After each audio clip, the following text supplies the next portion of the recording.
Imagine it's 2 a.m. A young woman leaves a convenience store alone. She walks down a quiet street. She checks her phone. She listens to music.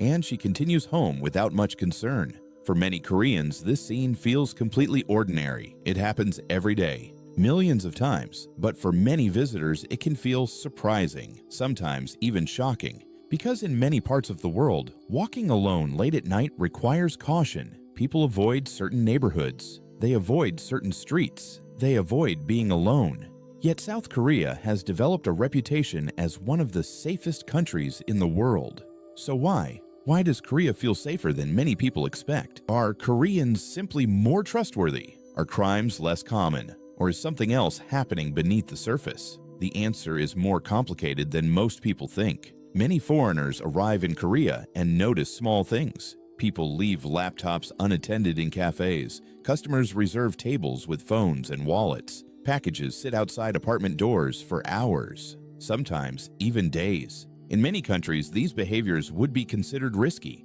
In Korea, they are often normal. This creates the impression that Korea is a country where crime barely exists. But that is not entirely true. Crime exists in Korea just as it exists everywhere else. The real difference is not the complete absence of crime. The real difference is the likelihood of becoming a victim of certain types of crime. And understanding that difference requires looking at several factors. The first is urban design. South Korea is one of the most densely populated countries in the developed world. People live close together. Apartment buildings are everywhere. Businesses stay open late. Convenience stores operate around the clock. In many areas, there are simply more people around, even late at night. A street filled with activity naturally feels safer than an empty one. The second factor is surveillance. South Korea has one of the world's largest networks of security cameras. CCTV cameras are everywhere, on streets, inside elevators, in parking lots, at convenience stores, near schools, inside apartment complexes. Visitors often notice this immediately. Some find it reassuring, others find it uncomfortable. But regardless of personal opinions, the effect is significant. People know they are likely being recorded, and that knowledge influences behavior. The third factor is rapid law enforcement response. When crimes occur, police often have access to extensive surveillance footage, digital records, transportation records, mobile phone data. This makes investigation easier than in many countries. Potential criminals know this, and that knowledge can act as a deterrent. But infrastructure alone cannot explain everything. Culture matters too. For generations, Korean society has emphasized community awareness. People pay attention to their surroundings. Neighbors notice unusual activity. Store owners recognize regular customers. Apartment residents often know who belongs in the building. This doesn't eliminate crime, but it increases social visibility, and visibility changes behavior. There is another reason Korea feels safe. Violent crime rates remain relatively low compared with many countries. This does not mean violence never happens. It does. But statistically, random violent encounters are less common than many visitors expect. As a result, daily life often feels less threatening. However, this creates a common misunderstanding.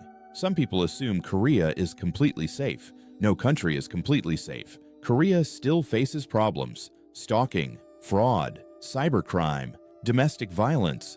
Various forms of crime continue to exist. The difference is that many of these risks are less visible than the crimes people typically fear when walking alone at night. This is why perceptions can sometimes be misleading. People often define safety based on what they can see: a quiet street, a brightly lit convenience store, crowded public transportation, visible security cameras. These factors create a feeling of security, and in Korea, that feeling is often supported by reality. Today, South Korea faces a new challenge. As society changes, expectations about safety continue to evolve. People demand stronger protections, more accountability, better prevention systems. The goal is no longer simply being safer than other countries. The goal is becoming safer than yesterday. And perhaps that is one reason many visitors remember Korea so positively. Not because crime doesn't exist, not because people never face danger, but because everyday life often feels predictable, comfortable, and secure. So why is South Korea so safe at night?